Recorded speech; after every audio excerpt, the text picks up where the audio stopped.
கம்பராமாயணத்தில நம்ம இந்த வகுப்புல பார்க்க போறது என்ன அப்படின்னா, அம் அடுத்து வந்து தனது முன்னாடி தோன்றிய ராமனை பார்த்து வாலி என்னவெல்லாம் கேட்கின்றான் அப்படிங்கிறத பார்க்க போறோம். "வாய்மையும் மரபும் காத்து மண் உயிர் துறந்த வள்ளல் தூயவன் மைந்தனே நீ பரதன் முன் தோன்றினாயே தீமைதான் பிறரைக் காத்து தான் செய்தால் தீங்கு அன்று ஆமோ தாய்மையும் அன்றி நட்பும் தருமமும் நழுவி நின்றாய். குலம் ஈது கல்வி ஈது கொற்றம் ஈது உற்று நின்ற நலம் ஈது புவனம் மூன்றின் நாயகம் உள்ளது அன்றோ வளம் ஈது இவ்வுலகம் தாங்கும் வன்மை ஈது என்றால் திண்மை அலமர செய்யலாமோ அறிந்திருந்து அயர்ந்துள்ளார் போல் அப்படின்னு சொல்லி இந்த இடத்துல கேட்குறான். அதாவது வாய்மை வந்து உன்னோட தந்தைக்கு வந்து அதிகமாக இருக்குது. அப்படிப்பட்ட தந்தைக்கு பிறந்த நீ வந்து இப்படி பண்ணலாமா? உனது தந்தை வந்து மிகப்பெரிய தூயவன், இந்த உலகத்தையே காக்கின்ற ஒரு தூயவனாக விளங்கியவன் தசரத சக்கரவர்த்தி. அப்படிப்பட்ட தசரத சக்கரவர்த்திக்கு மைந்தன் வந்து நீ இல்லையா? ஆனால் நீ இந்த மாதிரி பண்ணலாமா? தனது குடிமக்களுக்கு எந்த ஒரு தீங்கும் செய்யாதவன் தான் தசரத மன்னன். அப்படிப்பட்ட மன்னனுக்கு மைந்தன் நீ, மகனாகிய பிறந்த நீ இந்த மாதிரி பண்ணலாமா? அது மட்டும் இல்லை, பரதன் முன் தோன்றினாயே, எந்த ஒரு குற்றமும் செய்யாத பரதனுக்கு நீ அண்ணனாக பிறந்தவன் தானே, நீ இந்த மாதிரி பண்ணலாமா? ஏன்னா தனது அண்ணனோட அரசாட்சி தனக்கு வருதுன்னு சொல்லி தெரிஞ்சு பரதன் ஒரு நாளும் கூட மகிழ்ச்சி கொண்டாடவில்லை.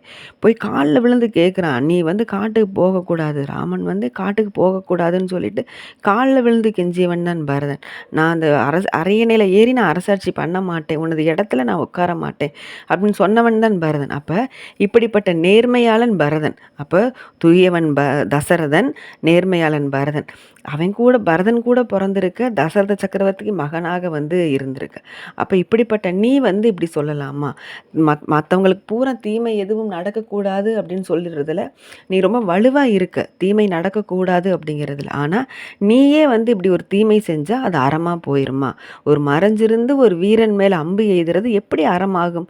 நீ செய்தது அறமே அல்ல, ஒரு தர்மமும் அல்ல, நட்பும் அல்ல, எதுவுமே இல்லை. எல்லாத்தையும் நீ வந்து மொத்தத்துக்கும் குழி தோண்டி புதைத்து விட்டாய் அப்படிங்கிற அளவுக்கு வாலி வந்து இந்த இடத்துல பேசுகிறான். அது மட்டும் இல்லை, எல்லாம் தெரிஞ்சிருந்தும் தெரியாத மாதிரியே நீ நடந்துக்கிட்டியே. இந்த உலகத்தில் எது நல்லது, எது கெட்டது, எது அறம், எது அறமற்ற செயல் அப்படிங்கிறது எல்லாமே நீ தெரிஞ்சிருக்க. ஆனால் தெரிஞ்சிருந்தும் எதுவுமே தெரியாத மாதிரி நீ வந்து நடந்துக்கிட்டு இருக்க. இது கொஞ்சம் கூட சரியில்லை அப்படின்னு சொல்லி சொல்கிறான். கோயில் தர்மம் உங்குலத்து உதித்தோர்க்கு எல்லாம் ஓவியத்து எழுத ஒன்னாய் உருவத்தாய் உடைமை அன்றோ ஆவியை சனகன் பெற்ற அன்னத்தை அமிழ்தின் வந்த தேவியை பிரிந்ததன்னை திகைத்தனை போலும் செய்கை அரக்கர் ஒரு அழிவு செய்து கழிவரையில் அதற்கு வேறு ஒரு குரங்கு இனத்து அரசனை கொல்ல மனுநெறி கூறிற்று உண்டோ இரக்கம் எங்கு உகுத்தாய் என்பால் என் பிழை கண்டாய் அப்பா பறக்களி இது நீ பூண்டால் புகழையார் பரிகற்பாளார். அப்போ சொல்கிறான், ஓவியத்தில் எழுத முடியாத அளவுக்கு அழகு வாய்ந்த ராமனே அப்படின்னு சொல்லி இந்த இடத்துல சொல்கிறான். இந்த இடத்துல எப்பயுமே உனது காவியை போன்றவள், உனக்கு உயிரை போன்றவள் யார் அப்படின்னா சீதை. அப்போ அப்படிப்பட்ட அந்த சனகன் பெற்ற அன்னத்தை, சனகன் பெற்ற அன்னமாகிய சீதையை நீ பிரிஞ்சதுனால தான் இப்படி பண்ணுறியோ. ஏன்னா ராமன் இப்படி பண்ணதை கொஞ்சம் கூட ஏற்றுக்கவே முடியல வாலியினால். ஏன்னா ராமன் ஒரு நாளும் குற்றம் செய்ய மாட்டான் அப்படிங்கிறது இயற்கை. ஏன்னா அவன் வந்து ஒரு கடவுளின் வந்து அவதாரம். அப்போ அப்படிப்பட்ட அவன் வந்து இப்படி ஒரு தவறு செய்கிறான் அப்படின்னா சீதையை பிரிஞ்சதுனால தான் இப்படி பண்ணிட்டானோ. ஏன்னா ஒரு தனக்குத்தானே ஒரு சமாதானம், ஒரு நியாயத்தை கற்பித்து கொள்கிறார் இந்த இடத்துல வாலி.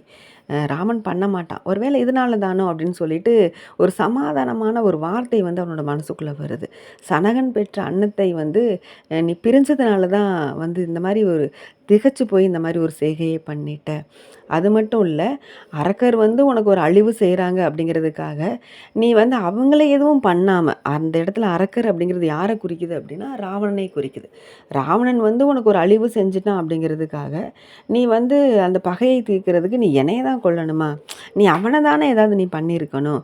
நீ எதுக்கு என்ன இப்படி நீ பண்ண? ஒரு குரங்கு இனத்து அரசை கொள்ள தான் மனு அப்படிங்கிற நீதி நூல் சொல்லியிருக்கோம் உனக்கு. இரக்கம் எங்கு உகுத்தாய், இரக்கம் அப்படிங்கிறது எங்கே நீ தொலைச்சிட்டு வந்திருக்க? ஏன்னா இரக்கமே ராமனே மறு உருவானவன் தான் ராமன். அப்ப இரக்கத்த நீ எங்க உகுத்துட்டு வந்திருக்க?